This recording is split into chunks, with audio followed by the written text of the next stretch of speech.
Dunay daghang matang sa kasayuran. Dunay kasayuran pinadailang, dali ra kay mahibawan. Dunay sa kasayuran gitaguan, ginumluman, angayang kuyon sa katawhan. Mauna ni ang Kasayurang Kinuykoyan.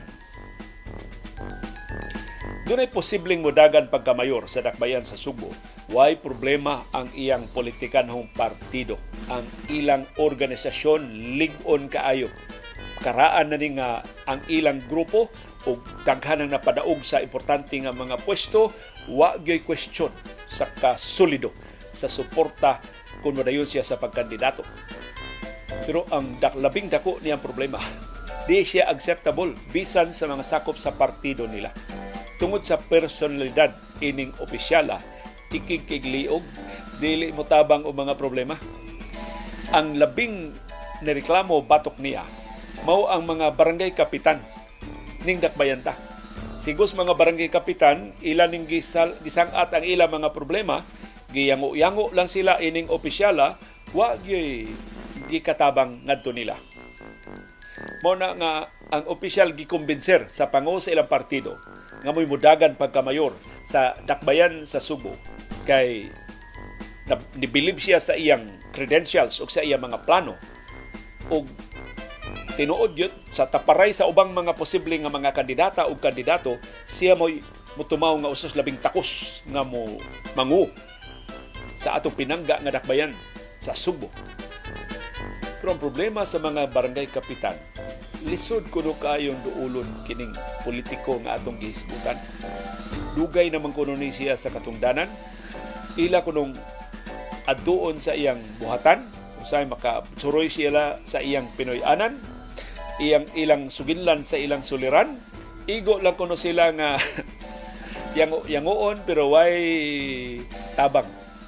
Wagi bisan gamay na lang ikatanyag nga kasulbaran. Mo na nga ila kunong giprangkahan ang pangu sa partido. Sir, paluyo gihapon minimo. Sa eleksyon pohon sa Mayo 2025, solid gihapon mi para nimo. Pero mangayo lang mi sir og pasaylo. Di mi kapaluyo. Di mi kasuporta ining imong kandidato. Kay labihan niya kagarbuso. Dili maduol sa among mga yango-ngo sa among mga teritoryo. Gipasagdan lang mi sa dihang nagpatabang unta mi sa iyang pwesto sa among labing dinlian nga mga panginahanglan sa among mga mulupyo dito. So ila ko nung giprangkahan ang pangu sa ilang partido nga mag-mix ticket lang mi sa 2025. Ang among mayor lahi lang nga grupo. Mukuha mi og musuporta mi sa padaganon nga mayor sa pikas nga partido. Di mi mo suporta sa standard bearer sa atong partido.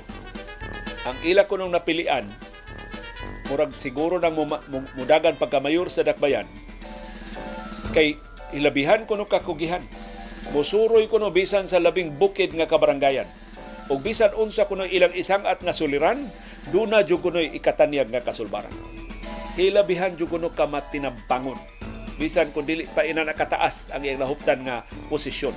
Mao na nga para nila kung mahinayon kung sa iyang pagdagan pagkamayor i-deklarar na adto sila mosuporta niya. Biniyaan ang standard bearer sa partido nila. Sa kampaitan, no? Sa kamada sa politika. So, ang personal relationships perting importantiha. Dili tungod kay sakop mo sa sabang partido na automatic na nga kanimo sila mo paluyo. Kung di ka maayong batasan nila, kung tinuod nga tikig imong liog sa ilang mga problema, karon ang panahon sa pag-risback nila. Karon ang panahon sa pagpaningil sa kagarbuso o kagarbusa. Karon ang panahon sa panudya sa mga taras nga perting laksuta